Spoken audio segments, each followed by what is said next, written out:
A brand new event is coming to the Kingshot game, friends. Swordland Summit League. Now we will examine the Swordland Summit League in detail with you. Since the event hasn't started yet, I will explain the rewards and why this event is so important. This is exactly the same as the bi-weekly Sword Realm event, just in battle form.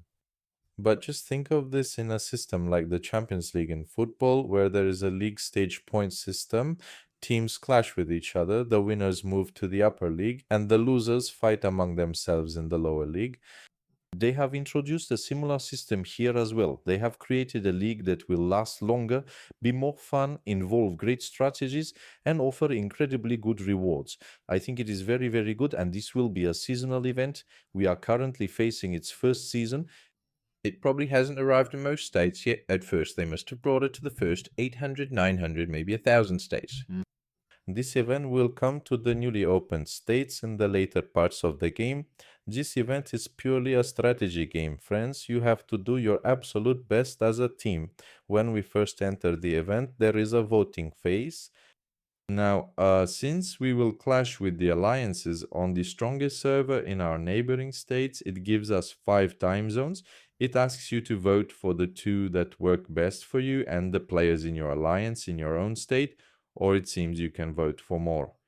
You play at whatever time fits your country's time zone. Depending on luck and the most voted times, your matches will be set. For instance, you might have one match at 15 UTC and the next at 22 UTC. It is not the case that if one time is chosen, all battles will be at that time. I cannot give you all the information on this event yet because in 3 or 4 days, side tabs will likely be added here. And there will be features like predicting, betting with coupons, and a shop just like in Tyrant. I will explain in detail which rewards we should get from that shop and what we should buy. Now, after you have done this voting, the most important part is that there will be 2 legions here. Just like in the Land of Swords, a first legion and a second legion.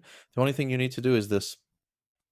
Just like in the Tyrant Warframes, you need to gather the strongest players in your state into the first legion, meaning into a single alliance, because the strongest players in your neighboring state will only gather into one alliance, and since you cannot advance 2 legions at the same time, I think you should ignore the second legion. Gather everyone, the main strong ones, the strongest people, into the first legion.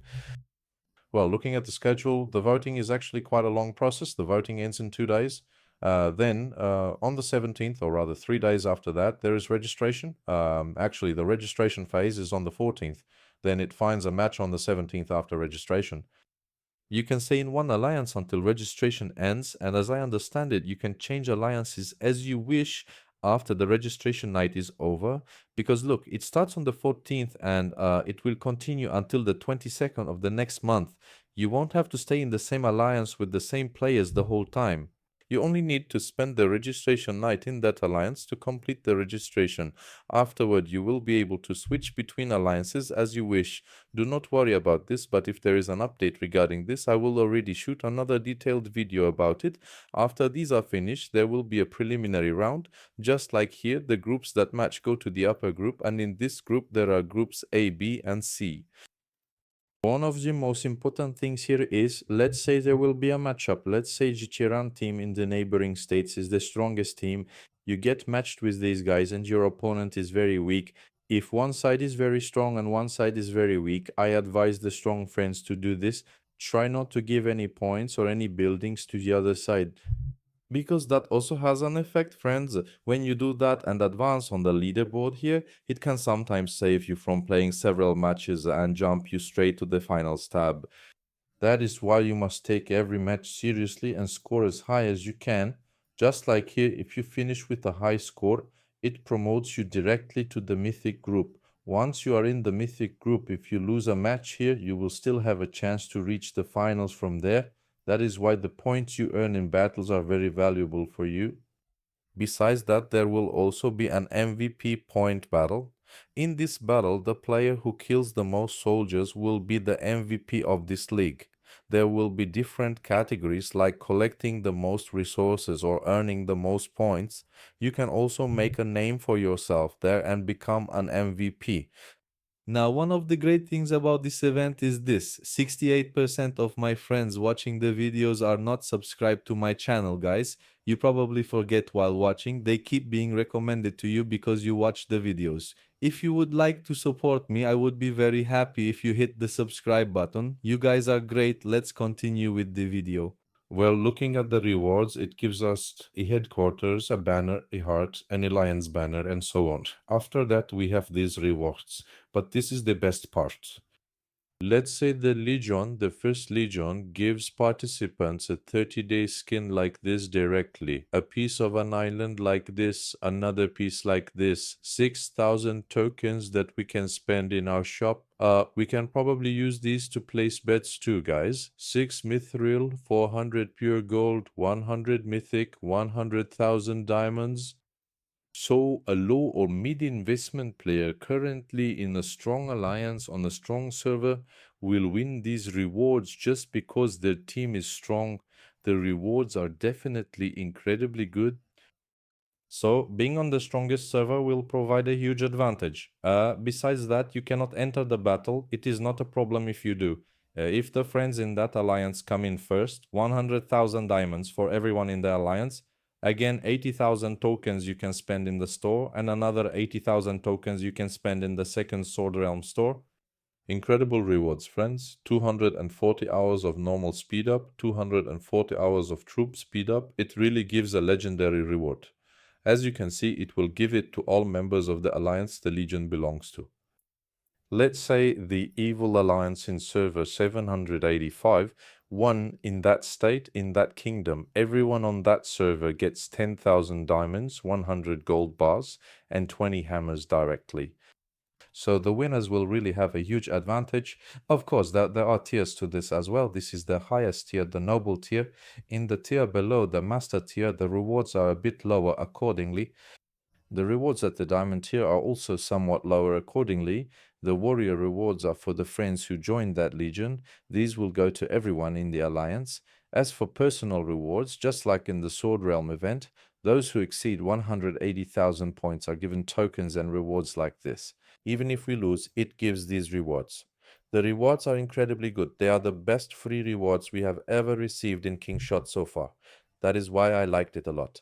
Now everyone definitely needs to do this. You need to organize the best and most active players in your state and gather them into a single alliance so they can participate in the battle.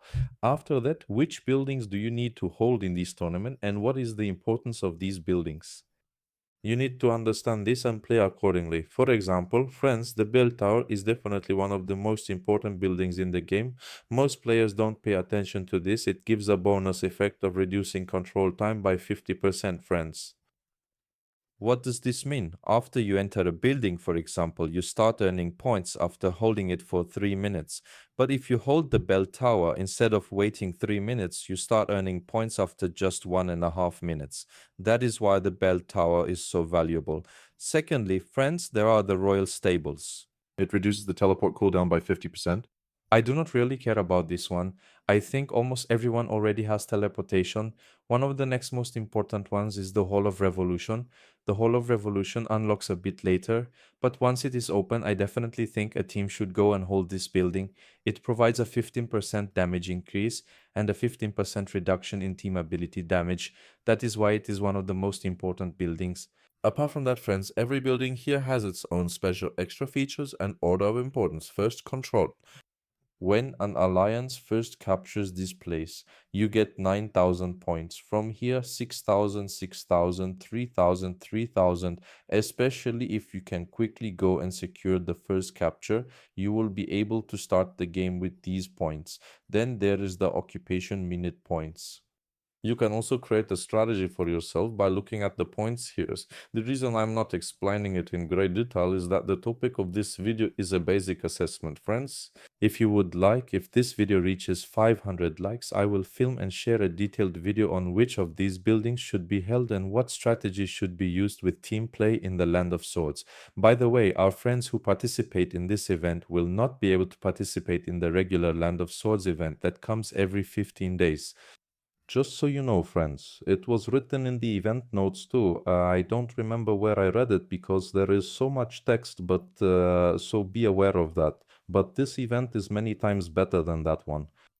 In this event, none of your troops will die, just like the Swordland, you know. They will be restored after the battle ends. After leaving the battle, waiting 12 minutes and re-entering, your troops on the battlefield will also heal. I am not reading the details because you can read them yourselves. Yes, look, it says it right here. It says warriors or reserves cannot participate in the Sword Realm Showdown. Definitely make your plans and schedules accordingly, friends. I am not reading the detailed parts here either. I am only going over the important sections.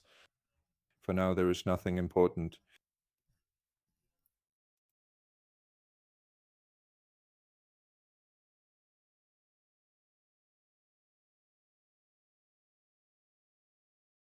Yes, friends, that is all for our event. As I said, in a few days, the shop prediction sections and a few more things will appear here. If you want, I can make a video about which items should be bought from the shop and how we should vote for which alliances. If you do not think it is very important, I might not make it. The decision is entirely yours. Thank you for watching. Take care of yourselves. See you in new videos. Stay safe.